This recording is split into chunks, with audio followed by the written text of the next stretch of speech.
Hey, got milk? No, we're boys.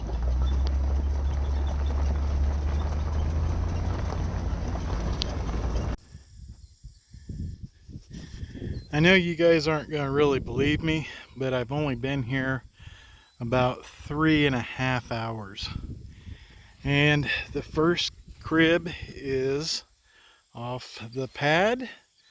And I know I'm cheating by saying I'm done, but there's the roof on the ground flat. There's the other one we're going to have to do. And that's all the crib panels on the trailer.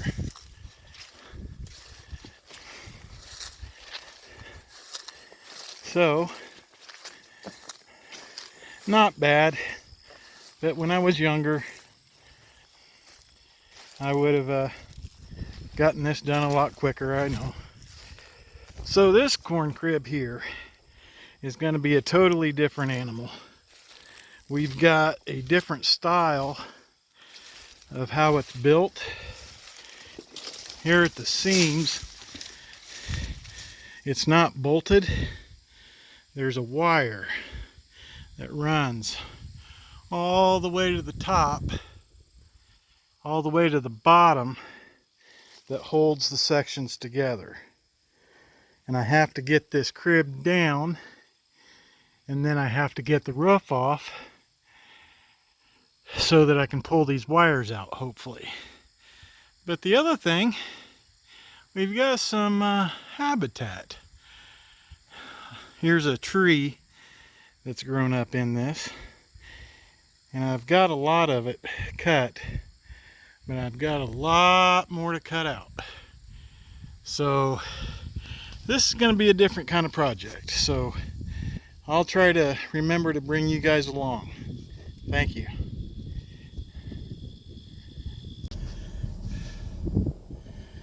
I wasn't going to do this, and I know I'm pushing my luck, but things went almost too smoothly with that other crib. So I'm going to take my chances and try to knock this other one over. I know I'm on a twist, so let's see what happens. And this field is awfully rutted.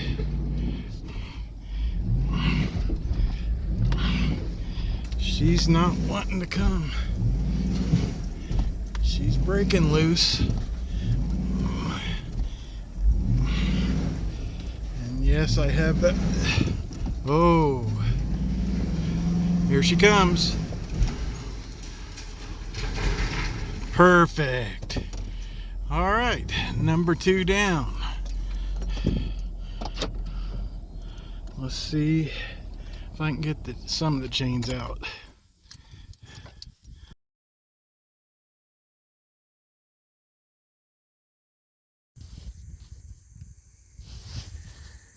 When you emptied a corn crib like these, you had to go in and you had shovels and forks and stuff like that, and you had to dress appropriately, and something is missing from the way I'm dressed. And if you can guess what it is, put it in the comment section.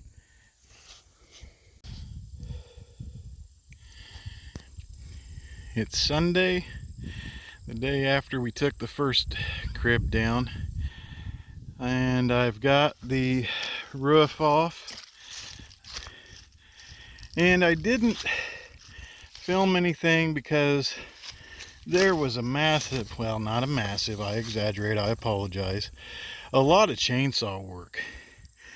This tree was grown up into this thing several places, and in and out, and you can see the grapevine in it. So I didn't want to bore you with all the chainsaw work. I apologize if you're interested in that and I didn't show it.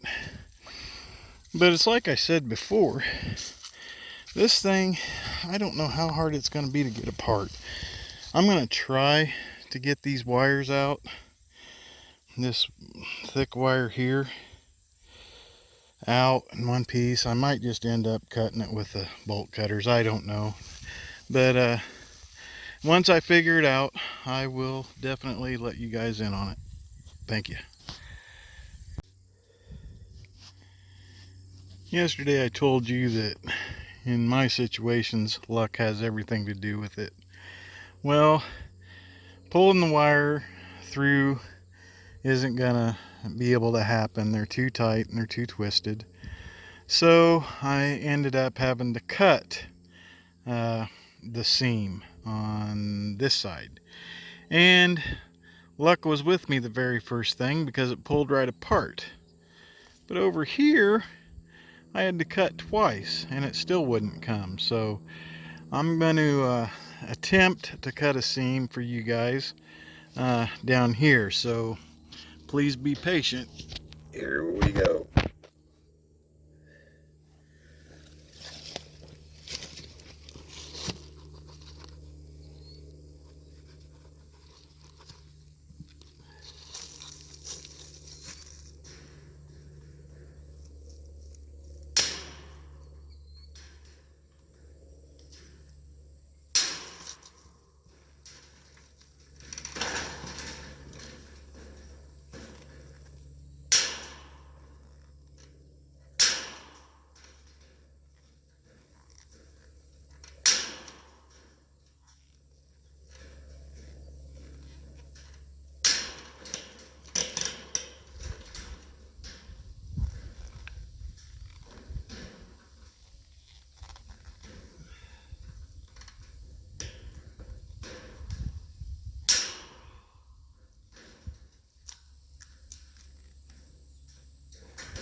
Imagine that.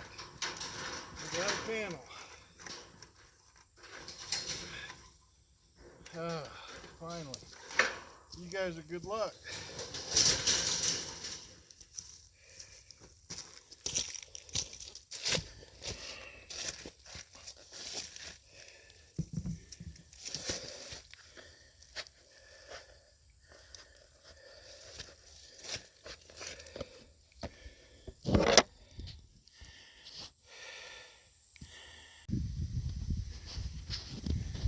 I hope it shows up in the video, but I've got one more seam to cut and it's right there. I don't know if you can see it, but this is when you kind of have to make a decision on whether scrapping's worth it, because the fun and the nostalgia has worn off and it's more like a job, especially Now, when scrap is at $15 a ton, that's 3/4 of a cent per pound. I'm stockpiling it there at the house, but I don't know for how long. At any rate, I imagine these both of these cribs were probably, I would probably get about, I don't know, $20, $25. And to go through all this, not real worth it. But the fencing that I will be able to use to hold pigs in this spring and cattle, priceless. And when I started this idea of doing YouTube, I thought about what I wanted to call it, and I thought about Confessions of a Scrapper, because there are things I wish I would have known when I started this. Like the first confession that I'd have to make would be that I wasn't prepared. I didn't know what kind of scrapper I wanted to be. We scrapped most of the farming life to get rid of old farm equipment and stuff. And, you know, it just started out of that. But then it turned into micro scrapping, you know, pulling copper out of electrical items and such. And then I started watching YouTube, and there were these people just cutting cords off of appliances, and they were traveling and looking through the trash. Unbelievable. Then I started doing it. Unbelievable. So, at any rate, when you first think that you want to do this, you need to decide on what kind of scrapping you want to do. And if I had it to do all over again, I would have started small. I would have been someone who cut the cord and went on. But you're also limited to the equipment that you have. Do you have a pickup? Do you have a van, car, whatever? Anybody can scrap, and I suggest you try it. But I wish I would have known where this was going to end up. It's taken me about 30 years to get the equipment I have, and we'll go through that a little bit here and a little bit there. But yeah, confessions of this scrapper is I started way too big. My eyes were too big for my belly, but I've grown into it. I work a full-time job, and that feeds us. But the scrapping is good extra money when prices are good. Can't deny that. And the health benefits to boot. So, like I say, decide on what kind of scrapper you want to be and what your health dictates, what you can do. Alright, that's my little pearl for now. Thank you. The answer to the riddle was twine, to tie your pant legs shut. Because in these corn cribs, rats would make their nests and homes inside, and as you emptied them, the rats would scurry. And the old timers would tell stories of how rats would crawl up their pant leg. And I'll stop there with their stories, but some of the stories are quite hilarious. So that is what was missing.